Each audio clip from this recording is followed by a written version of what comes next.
log, south of Vault 76. I knew this wasn't going to be the Appalachia I remembered, but... mutated animals? Haywire bots? No people so far. We have to be ready to rebuild in... what I can confirm is... hostile territory. Fortunately, Vault Tech was prepared. You see this?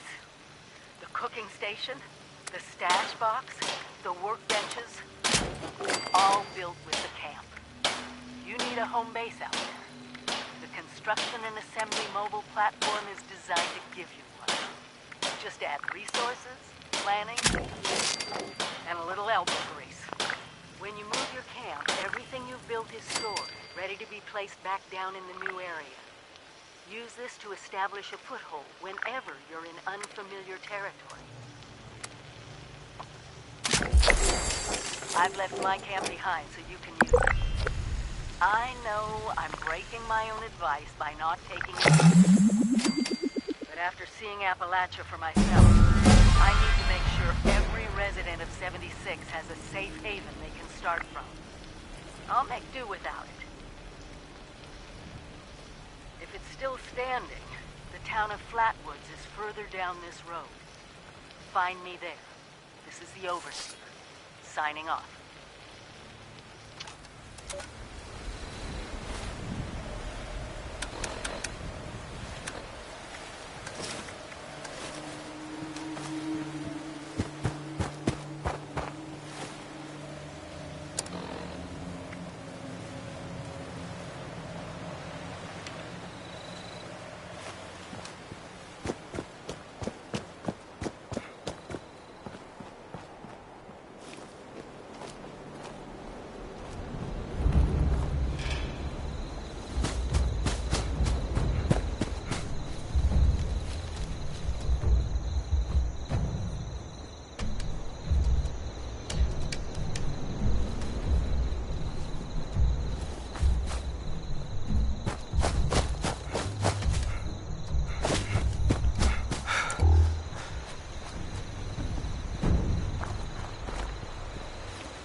Would you believe it? I've been looking all over for you. Congratulations! You are a winner of the Great Appalachian Sweepstakes. I have been authorized to deliver your prize winnings. We at the Great Appalachian Sweepstakes appreciate your continued purchases and subscriptions. However, we would like to remind you that you bill in the amount of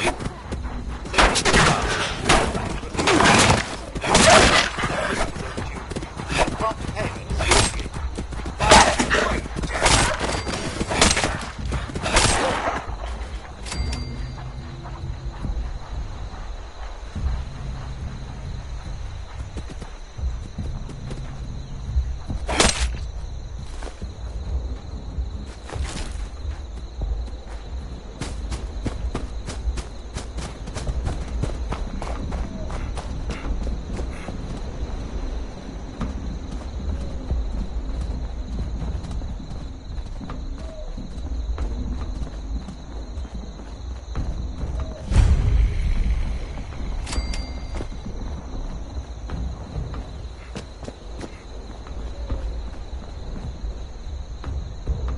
I'm looking for some supplies I could use when I'm fixing things up around here.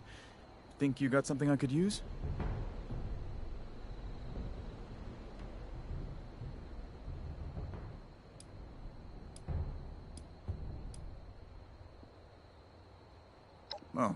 That's too bad. Thanks anyways.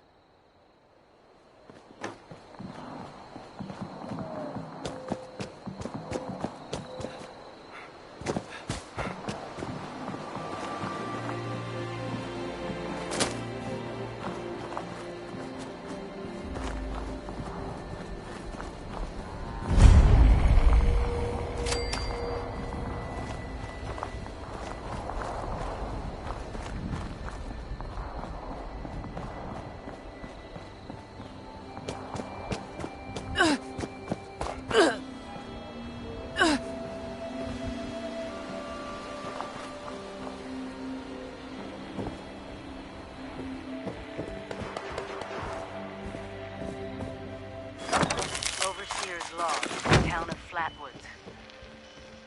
My God. There's no one here. The old tavern, the church, people were using them for shelter, but they're gone. Mutations we expected. There's something else. A disease. I was attacked by... Well, it used to be a person. But it had these green, glowing lesions, and its voice... angry, tortured. We are one. One what? Whatever happened here is beyond anything we expected. And we expected a lot.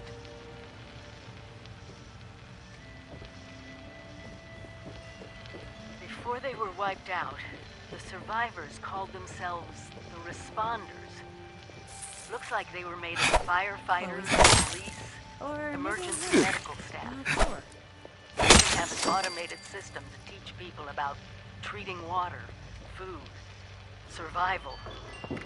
I'm doing their tests, and you should too.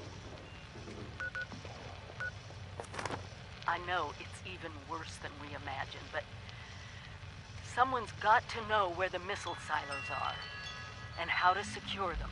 The Responders are the best lead we have. This is the Overseer, signing off.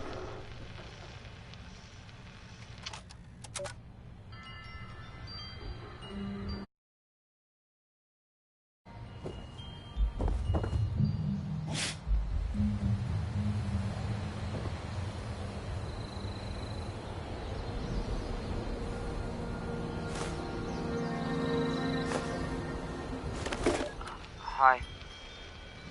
Daza asked me if I would talk about, how I got here. She asked everybody, so I said okay. My name's Colonel, and I'm 13 years old. I just wanted to say I'm sorry. I'm sorry for everything. Hi there. The bombs and the messed up people and the cows with two heads, all of it. I was bad. Just bad. I cheated on my spelling test. I kicked Chip Wilkins in the shins until he cried. I pushed Rosie McCloy down the stairs. I cut holes in the bottom of all the... I told Harold Newell to eat 10 dead flies a day in order to grow muscles, and I put Nuka-Cola in the rat cage water bottles at the pet store. And, I just wanted to say I'm sorry about everything. Because my dad said if I wasn't this way, the bad things wouldn't happen. I haven't seen Daddy since the bombs, and I guess he left because of that, too. It's okay. I'm trying to be good now, though. I'm not old enough to be a volunteer, but Dawson said I could help collect food and water, so I'm getting better, I promise. And, Daddy, if you're listening, I promise I won't be bad anymore, so you can come back now. Okay. Okay. Bye.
energy, you know. Seems like a fine idea. So, hi, I am Kesha McDermott. When the bombs fell, I was in Watoga, coordinating a statewide science fair for that year's high school kids.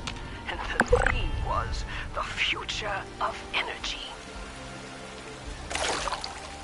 Afterwards, everything was pretty chaotic. Scavenging for food and fighting off rabid survivors. Oh, it was just a bad time all around. I found a couple of surviving kids from the high school whose parents didn't make it. And we holed up in a house in town for a while. After a bit, I was able to solder the circuitry in an old radio, and we tuned in to a broadcast from the responders. Oh, we were overjoyed. The trip from Watoga to Flatwoods, it was rough, mind you. The kids and I ran into a group of assholes in the mountains who stole our food and water. I can't tell you how happy I was to find the responders in Flatwoods. Tents for everyone, open kitchens, medical supplies, protection. We were safe. They had a problem, though. Their water sources were contaminated heavily. People were boiling water, but not long enough to make it safe. So, I stepped up and I said, I'll build a testing kit to monitor the contamination, and I will teach folks how to properly boil water. And I did. The world is getting better, but slowly. We need to make sure it doesn't relapse, too. It's going to take time and care, that's all. Well, time, care, and science.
Volunteer boiled water is necessary for equipment sterilization. Please assist.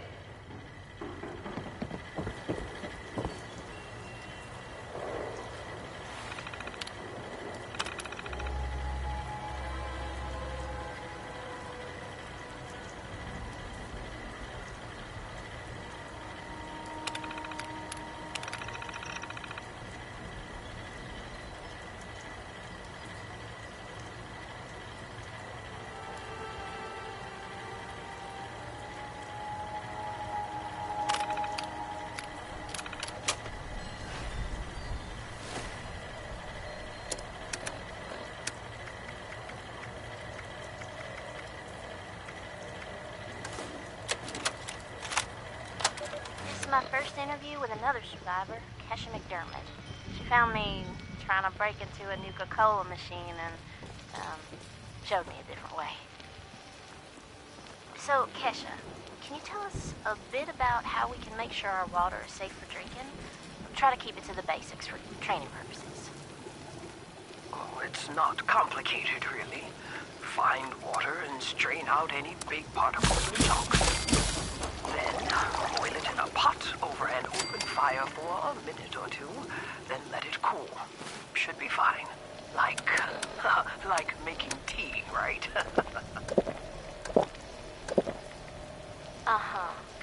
You joined the Responders a while ago and helped develop a program to train volunteers. So, were you a survivalist prior to all of this? You could say that. I taught high school kids. I used to talk about this very thing to them. Practical application of the sciences. It's fascinating, but never really tell what some things will be down the road, do you? I guess not. So if we were students of yours, what would you tell us about the world now? How can we survive? That's a good question, Dasa. Well, I would tell you all to remain calm and focus on surviving. She's the best The guardian first girl to thing have. you need to do is get yourself some clean drinking water. It's likely all you'll find is dirty water, but that's okay. We can fix it. Dirty water carries a small chance of disease, and it's a bit radioactive. You'll probably survive if you drink it, but you shouldn't take that risk. It's better than toxic water or nuclear waste, though, which are both very harmful and should be boiled thoroughly first. Got that, Dutha? Yes'm. Contaminated water should be boiled. Okay. That sounds easy enough. So, It's mostly safe, but still a bit radioactive. What you really want is purified water. Oh, purified This town was water. really nice before the war. Okay, how do I get that? You can build machines that will do it for you, and that's the most reliable way. Building them requires some space and time and plenty of materials. But on my way up here from Watoga, I found purified water occasionally in supply caches and medical kits. So keep your eyes peeled. If I boil water, and that's mostly safe, aside from a teensy bit of radiation, what about tea? Most folks around here are tea drinkers, as you know. I recall many a night sipping tea on the stoop, watching lightning bugs, and reading a book in peace and quiet. Tell me that's still okay, Kesha? Oh, bless your heart. It's probably as good as boiled water anyway. Maybe even better if you add anything medicinal to it. Some survivors add all sorts of flowers and herbs to boiled water, and they swear by it. Personally, I stick with purified water. And to each their own. Boiled water, accepted from volunteers. Okay, got it. Switching tracks a bit. I know you're awfully busy with your latest research in Flatwoods. Can you explain that a bit? Of course. I'm testing local, natural water over time in Appalachia. Gathering data, monitoring the radiation and contamination levels, all of that. I analyze the data in my lab to look for long-term trends and use those trends to determine how we can use the water right now. We use the water for more than just drinking, you know. It feeds our plants, which feed our animals, so we need to know how things are changing. You got a lot of work cut out for you. I'm glad you joined the Responders. That data sounds invaluable. It is. I've integrated the data collection and research into the Responders Survivors Volunteer Program as well. I am still a teacher, after all. Wow. Then there you have it, folks. Thanks for talking with us today, Kesha. And thanks for showing us all how to live a little safer. Class dismissed.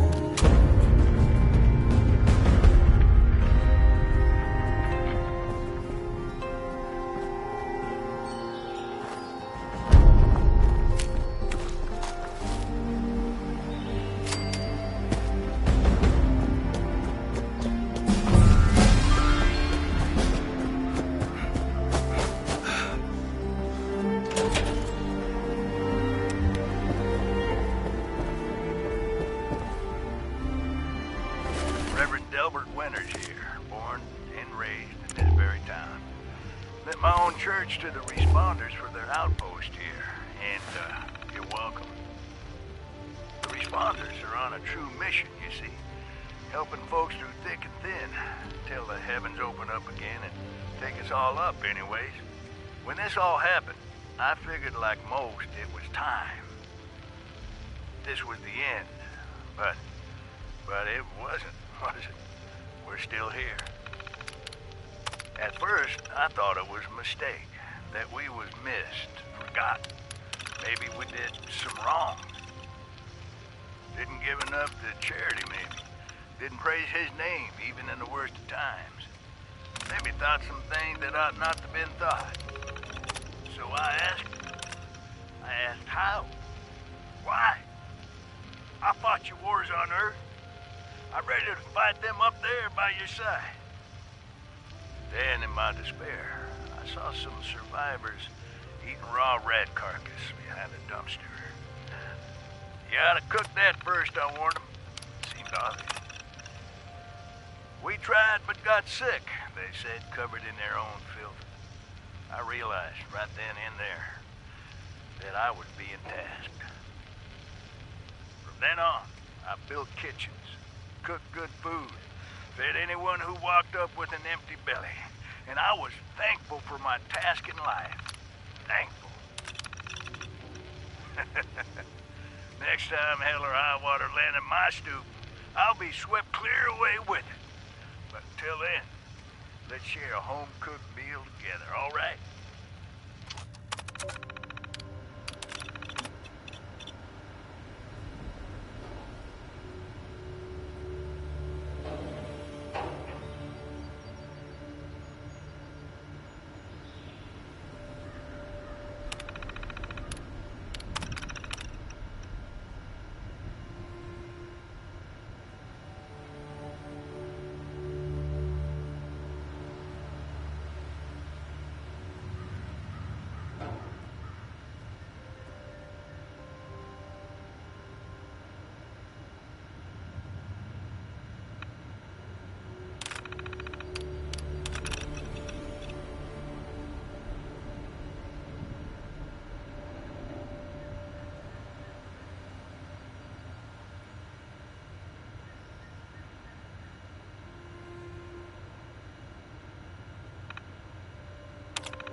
Make yourself at home.